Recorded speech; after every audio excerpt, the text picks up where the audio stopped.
டெல்லியிலே நடைபெறுகிற பிரதமர் தலைமையிலான நிதி ஆயோக் கூட்டத்தில் பங்கெடுத்திருக்க வேண்டிய நான் ஒன்றிய பாஜக அரசோட மாற்றாந்தாய் மனப்பான்மை கொண்ட நிதிநிலை அறிக்கையால நீதி கேட்டு மக்கள் மன்றமான உங்க முன்னாடி பேச வேண்டிய கட்டாயத்துக்கு ஆளாக்கப்பட்டிருக்கேன். ஒரு நல்ல அரசுன்றது வாக்களிச்ச மக்களுக்கு மட்டும் இல்ல, வாக்களிக்க மறந்த மக்களுக்கும் சேர்ந்து பாடுபடணும். இப்படிதான் தமிழ்நாடு அரசு பணியாற்றிட்டு இருக்கு. ஏன் மோடி தலைமையிலான பாஜக அரசு வர்றதுக்கு முன்னாடி இருந்த எல்லா ஒன்றிய அரசுகளும் கூட அப்படித்தான் இருந்தது. ஆனா இந்த பெருந்தன்மை ஒன்றிய பாஜக அரசு கிட்ட இல்லை. இவங்க மட்டும்தான் அரசியல் நோக்கத்தோட அரசு நடத்துறாங்க. அதுக்கு அடையாளம் தான் கடந்த 23ஆம் தேதி தாக்கல் செய்யப்பட்ட பட்ஜெட். நடந்து முடிஞ்ச நாடாளுமன்ற தேர்தலில் மக்களுக்கு எதிராக நடந்து கொண்ட பாஜகவை பல்வேறு மாநில மக்களும் புறக்கணிச்சாங்க.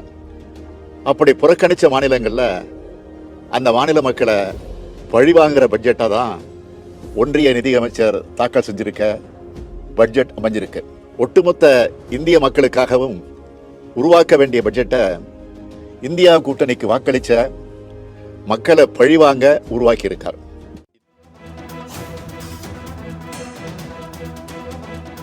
நிதி ஆயோக் கூட்டத்தில் பங்கேற்காதது ஏன் என விளக்கமளித்து முதலமைச்சர் மு.க.ஸ்டாலின் வீடியோ ஒன்றை வெளியிட்டு அதில் பேசியிருக்கிறார். 3 ஆண்டுகளில் திமுக அரசு எத்தனை முற்போக்கு திட்டங்களை செய்திருக்கிறது என்ற இதையும் பட்டியலிட்டிருக்கிறார். தங்களுக்கு வாக்களிக்காத மக்களுக்கு பட்ஜெட்டை கடந்த 23ஆம் தேதி பாஜக அரசு தாக்கல் செய்ததாகவும், பாஜக அரசு தங்களுக்கு வாக்களிக்காத மக்களை பழிவாங்கி இருப்பதாகவும், வாக்களிக்காத மக்களை பழிவாங்கும் பட்ஜெட்டாக மத்திய அரசின் பட்ஜெட் அமைந்திருப்பதாகவும் முதலமைச்சர் மு.க.ஸ்டாலின் தெரிவித்திருக்கிறார். இன்று நடைபெற இருக்கக்கூடிய நிதி ஆயோக் கூட்டத்தில் பங்கேற்காதது ஏன் என முதலமைச்சர் மு.க.ஸ்டாலின் விளக்கம் அளித்திருக்கிறார். டெல்லியில் பிரதமர் நரேந்திர மோடி தலைமையில் இன்று நிதி ஆயோக் கூட்டம் நடைபெறுகிறது. இந்த நிதி ஆயோக் கூட்டத்தில் முதலமைச்சர் மு.க.ஸ்டாலின் உட்பட பல்வேறு மாநில அமைச்சர்கள் பங்கேற்பதில்லை என்று அறிவித்திருக்கிறார்கள். இந்த நிலையில் நிதி ஆயோக் கூட்டத்தில் பங்கேற்காதது ஏன் என்பது குறித்து முதலமைச்சர் மு.க.ஸ்டாலின் காணொலி ஒன்றை வெளியிட்டு அதில் பேசியிருக்கிறார். நிதி ஆயோக் கூட்டத்தில் பங்கேற்காதது ஏன் என முதலமைச்சர் மு.க.ஸ்டாலின் விளக்கம் அளித்திருக்கிறார். மேலும் 3 ஆண்டுகளில் திமுக அரசு எத்தனை முற்போக்கு திட்டங்களை செயல்படுத்தி வருகிறது என்பது மக்களுக்கு தெரியும் என்றும் கூறியிருக்கிறார். வாக்களிக்காத மக்களை பழிவாங்கும் பட்ஜெட்டாக மத்திய அரசின் பட்ஜெட் அமைந்திருப்பதாகவும் முதலமைச்சர் மு.க.ஸ்டாலின் குற்றம் சாட்டியிருக்கிறார்.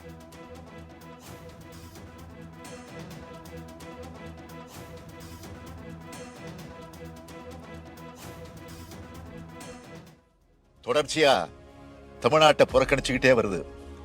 தமிழ்நாட்டுக்குன்னு அவங்க அறிவிச்ச ஒரே ஒரு சிறப்பு திட்டம்னா அது மதுரை எய்ம்ஸ் மருத்துவமனை தான்.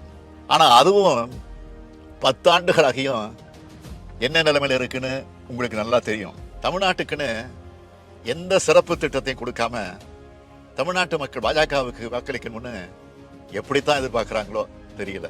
3வது முறையா பாஜக ஆட்சி அமைச்சிருக்கு. ஆனா இந்திய மக்கள் அந்த கட்சிக்கு பெரும்பான்மை அளிக்கல. ஒரு சில மாநில கட்சிகளோட சப்போர்ட் இல்லைன்னா பாஜகவால ஆட்சி அமைச்சிருக்க முடியவே முடியாது. இப்படிப்பட்ட நிலையில தங்களோட சறுக்களுக்கு என்ன காரணம்னு உணர்ந்து பாஜக திருந்தி இருக்கணும்னு நினைச்சேன். ஆனா ஏமாற்றம் தான் மிஞ்சி இருக்கு. பட்ஜெட்டுக்கு 2 நாளைக்கு முன்னாடி கூட நம்மளோட தமிழ்நாட்டு தேவைகள் என்னன்னு சோசியல் மீடியா மூலமாகவே ஒன்றிய ஆட்சியாளர்களுக்கு தெரியப்படுத்தினேன். ஆனா அதுல இருந்து ஒண்ணு கூட நிதியமைச்சர் அறிவிக்கல. அவ்வளவு ஏன் தமிழ்நாடு என்ற சொல்லே பட்ஜெட்ல இல்ல. இவ்வளவு ஆண்டுகளா சும்மா ஒப்புக்காவது ஒரு திருக்குறளை சொல்லி பட்ஜெட்டை வாசிப்பாங்க. இந்த முறை திருவள்ளுவரும் கசந்து போயிட்டாரு போல. இப்படிப்பட்ட பட்ஜெட்ல திருக்குறள் இடம்பெறாதது ஒரு வகையில நிம்மதி தான். இந்த பட்ஜெட்ல நாம ரொம்ப எதிர்பார்த்தது சென்னை மெட்ரோ ரயில் 2ஆம் கட்ட பணிகளுக்கான ஒன்றிய அரசோட நிதி. 2020ஆம் ஆண்டு கொரோனா பெருந்தொற்று காலத்திலேயே மாண்புமிகு ஒன்றிய உள்துறை அமைச்சர் அமித்ஷா அவர்கள் அவசரமாக வந்து அடிக்கல் நாட்டின திட்டம் தான் அது. தமிழ்நாடு அரசும் ஒன்றிய அரசும் இணைஞ்சு 63,000 கோடி ரூபாய் செலவுல இந்த திட்டத்தை செயல்படுத்துவோம்னு 2021ஆம் ஆண்டு ஒன்றிய பட்ஜெட்ல அறிவிச்சாங்க. ஆனா இப்போ தமிழ்நாடு அரசு தான் இந்த திட்டப்பணிகளை முடுக்கிவிட்டு செயல்படுத்திட்டு இருக்குது. ஒன்றிய அரசோ தன்னுடைய பங்கா ₹1 கூட விடுவிக்காம வேணும்னே 3 ஆண்டுகளா காலம் தாழ்த்திக்கிட்டு இருக்கு. கேட்டா இது மாநில அரசோட திட்டம்னு நாடாளுமன்றத்திலே பதில் சொல்றாங்க. அப்படின்னா ரயில்வே துறையை மாநில அரசுக்கு கொடுத்துடுவாங்களா? கோவை, மதுரை மாநகரங்கள்ல மெட்ரோ ரயில் திட்டங்கள்ல செயல்படுத்துறதுக்கான ஒப்புதல் அளிக்கிறத பத்தி மூச்சே விடல. ஆனா கடந்த 3 ஆண்டுகள்ல இதே ஒன்றிய அரசு நம்ம நகரங்களை விட பல சின்ன நகரங்களுக்கான மெட்ரோ ரயில் திட்டங்களுக்கு ஒப்புதல் அளிச்சு நிதி உதவியும் வாரி வழங்கியிருக்கு. இது எந்த விதத்துல நியாயம்? ஆண்டு 2 முறை புயல்கள் தாக்கி கடும் இயற்கை பேரிடர்களை தமிழ்நாடு சந்திச்சது. இதுக்கு நிவாரணமா 37,000 கோடி ரூபாய் கேட்டோம். ஆனா ஆண்டுதோறும் வழக்கமா வழங்கப்பட வேண்டிய 276 கோடி ரூபாய் நிதியை அளிச்சுட்டு ஏமாத்திட்டாங்க. சரி, இந்த பட்ஜெட்லயாவது வெள்ள நிவாரண அறிவிப்பு வெளியாகும்னு காத்திருந்தோம். ஆனா தங்களுடைய பதவி நாற்காலிக்கு கால்களா இருக்கிற மாநிலங்களுக்கு 10,000 கோடி ரூபாய்க்கு மேல நிதியை அள்ளி வழங்கி இருக்கிறார் ஒன்றிய நிதியமைச்சர். ஒட்டுமொத்தமா சொல்லணும்னா தமிழ்நாட்டுக்கு புதிய திட்டங்கள் அறிவிக்கல என்பதோடு ஏற்கனவே நடைபெற்று வர திட்டங்களுக்கான நிதியையும் குறைக்கிற வஞ்சக முயற்சியில ஈடுபட்டு இருக்கு இந்த ஒன்றிய.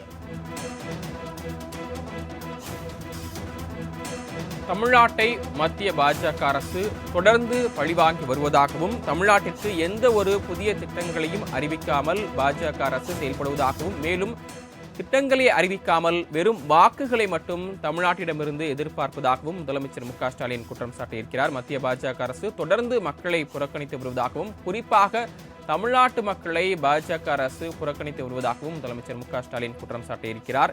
இன்று டெல்லியில் பிரதமர் மோடி தலைமையில் நடைபெற இருக்கக்கூடிய நிதி ஆயோக் கூட்டத்தில் பங்கேற்காதது ஏன் என்பது குறித்து விளக்கமளித்து காணொலி ஒன்றை முதலமைச்சர் மு.க. ஸ்டாலின் வெளியிட்டு அதில் பேசியிருக்கிறார். அதில் பல்வேறு குற்றச்சாட்டுகளை மத்திய பாஜக அரசு மீது சுமத்தியிருக்கிறார். ஒரு நல்ல அரசு என்பது வாக்களிக்காத மக்களுக்கும் செயல்பட வேண்டும். இதற்கு முந்தைய இருந்த மத்திய அரசும் அவ்வாறுதான் இருந்தது என்று குறிப்பிட்டிருக்கிறார். கல்வி இயக்கம் திட்டத்தின் கீழ் வழக்கமா விடுவிக்கப்பட வேண்டிய நிதியை கூட நிறுத்தி வச்சிருக்காங்க. தேசிய கல்விக் கொள்கையை செயல்படுத்துவோம்னு கையெழுத்து போட்டாதான் நிதியை விடுவிப்போம்னு அடம் பிடிக்குது ஒன்றிய அரசு.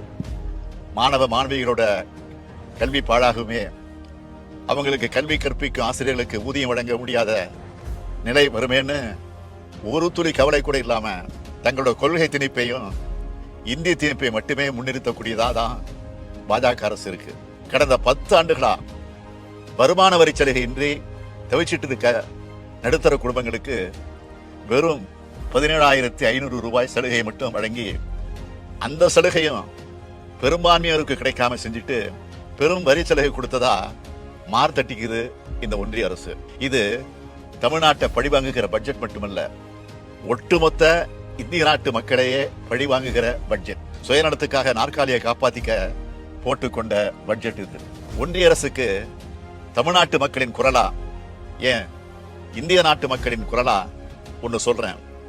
மேலும் மேலும் தவறு செய்றீங்க, மேலும் மேலும் தோல்விகளை சந்திப்பீங்க.